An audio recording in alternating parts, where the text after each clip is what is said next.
Alors du coup, Et là, il y a plein de chiffres dans tous les sens. Alors en plein fait, de chiffres. Ouais, ok, d'accord. je vous aide, ça. j'ai compris. Voilà, Ok. 25%, il Donc y a 42% qui ont répondu que c'était 25%, 39% qui ont répondu que c'était 35% et 19% qui étaient 50%. Voilà. Alors, on aimerait que ce soit 50%, hein, comme vous le savez toutes et tous dans la salle. Malheureusement, ce n'est pas 50, c'est 35. Donc c'est mieux que ce que la majorité d'entre vous pense. En fait, on vous a mis cette question-là parce que ce qui est intéressant de noter, c'est que si cette année, en 2021, vous avez embauché 35% de femmes dans vos effectifs, c'est plus que ce que vous avez jusqu'à maintenant. Puisque actuellement, dans nos effectifs, on a 29% de femmes. Donc on voit que la profession fait un effort pour se féminiser en embauchant plus de femmes. Et je passe un petit message aussi. Dans les salaires d'embauche que vous mettez, on embauche à un salaire plus élevé les femmes que les hommes, de l'ordre de 1 à 2%. Voilà, donc ça c'était le commentaire sur ce recrutement des femmes par le Il vaut secteur. mieux être une femme dans le numérique, du coup. Voilà. Il y a des chirurgiens brésiliens qui vous attendent à la sortie pour ceux qui vont faire une opération. Mais il faut être adhérent numéum, hein, sinon ça marche pas. Bah évidemment, sinon ça marche pas. Alors, on va Charles, parler un petit peu des tensions quand même sur le recrutement. Il y a un vrai sujet. Qu'est-ce qu'il est possible aujourd'hui de faire pour parvenir à recruter et à bien recruter? Alors moi, je vais vous donner des tendances qu'on a vues dans les boîtes qui ont répondu au questionnaire. Maxime vous a donné les chiffres de l'étude. Et là, ce sont les gens qui ont candidaté au trophée.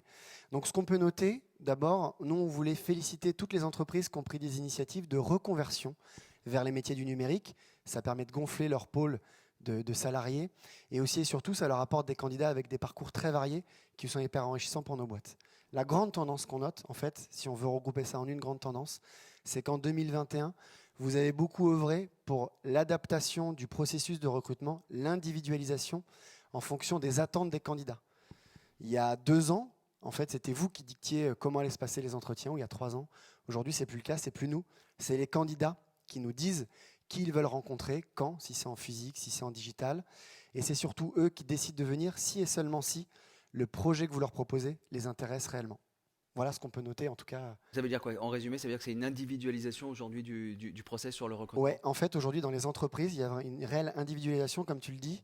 Et 2 personnes qui viennent au même moment n'auront pas forcément la même expérience avec le SN en termes de recrutement en fonction de leurs attentes. Alors, il y avait le triptyque qu'évoquait Maxime il y a quelques instants. À la fin du triptyque, il parlait de la fidélisation. Là aussi, il y a un vrai sujet que montre l'étude. Tu as étudié un petit peu plus. Alors, ce que disent les répondants au trophée, alors d'abord, on peut noter qu'on a quand même des équipes RH hyper dynamiques, hyper innovantes, très souvent enviées par d'autres secteurs, parce que justement, elles réfléchissent quotidiennement pour justement garder nos équipes. Donc là, on a vu 3 mouvements ou lames de fond majeurs. Vous avez répondu avec plein de superbes idées. Ce qu'on voit si on essaie de synthétiser ça. D'abord, le premier point, c'est qu'il y a beaucoup de choses qui sont faites pour donner plus de liberté dans l'organisation du travail aux salariés. Alors, c'est arrivé avec le télétravail, mais désormais, nos équipes choisissent le nombre de jours de télétravail qu'ils font, quels jours ils prennent, ça change d'une semaine à l'autre, et ils choisissent aussi le lieu où ils vont bosser. Ils télétravaillent plus forcément de leur domicile, mais de partout, que ce soit en France, en province, dans une grande ville ou ailleurs. Ça, c'est le premier mouvement. Le second mouvement qu'on a vu, qui était aussi très intéressant, c'est que vous avez mené beaucoup d'initiatives pour former vos managers à plus d'écoute. Donc ça passe par de la formation en amont pour être capable de comprendre les contraintes personnelles de nos salariés et aussi leurs aspirations professionnelles. Et puis en fin de cycle, c'est aussi tout un tas d'éléments qui remontent du feedback pour que l'on puisse agir si on sent qu'il y a une difficulté auprès d'un salarié pour éviter qu'il nous quitte. Alors là, je fais une parenthèse, on a vu des trucs assez marrants. Il y a même des boîtes qui mettent en place des systèmes basés sur l'intelligence artificielle qui montrent des red flags tous les jours en disant telle ou telle personne, a priori, elle pourrait quitter l'entreprise dans quelques semaines, mettez en place telle ou telle action. Donc il y en a vraiment qui vont loin dans l'ingénierie pour garder les équipes, celle-là, elle était marrante. Mais probablement profitable. Voilà. Et la troisième grande tendance qu'on a vue, c'est plus de transparence de la part de nos boîtes sur les possibilités qu'on offre à nos salariés. En fait, vous ouvrez de plus en plus le rideau pour permettre à vos salariés de choisir eux-mêmes leur formation et le projet sur lequel ils vont travailler. Et ça, ce n'était pas le cas il y a quelques années non plus. D'accord, donc le triptyque côté Charles Mauclair, c'est liberté, écoute, transparence. Quand je dis côté Charles Mauclair, c'est évidemment des résultats de l'étude et de ce que tu as pu voir. C'est ma devise aussi, c'est ma devise. Et c'est ta devise aussi. Si on se disait à un moment on cherche à aller un petit peu plus loin, comment on pourrait faire? Alors si on veut aller un peu plus loin en quelques mots, le premier point, j'en donnerai 2. Enfin, vous en avez cité 2. Il y en a un premier qui est autour du partage des bénéfices. Alors ça va peut-être en faire grincer certains. Pendant longtemps, on a parlé de participation et d'intéressement. Mais on a vu quelques boîtes qui lancent de l'actionnariat salarié pour engager les managers et les salariés sur du long terme, sur la réussite de l'entreprise. Et ceux qui le font ont des meilleurs taux de rétention des équipes.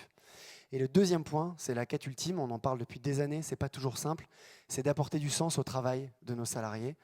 Alors il y en a qui deviennent des entreprises à mission, mais il y a aussi quelques boîtes qui mettent en place des projets à impact positif et qui donnent du temps à leurs salariés pour pouvoir justement travailler dessus et apporter un sentiment de fierté. En tout cas, pour finir, Stéphane, tu ne me l'as pas dit, mais je prends quelques instants pour finir.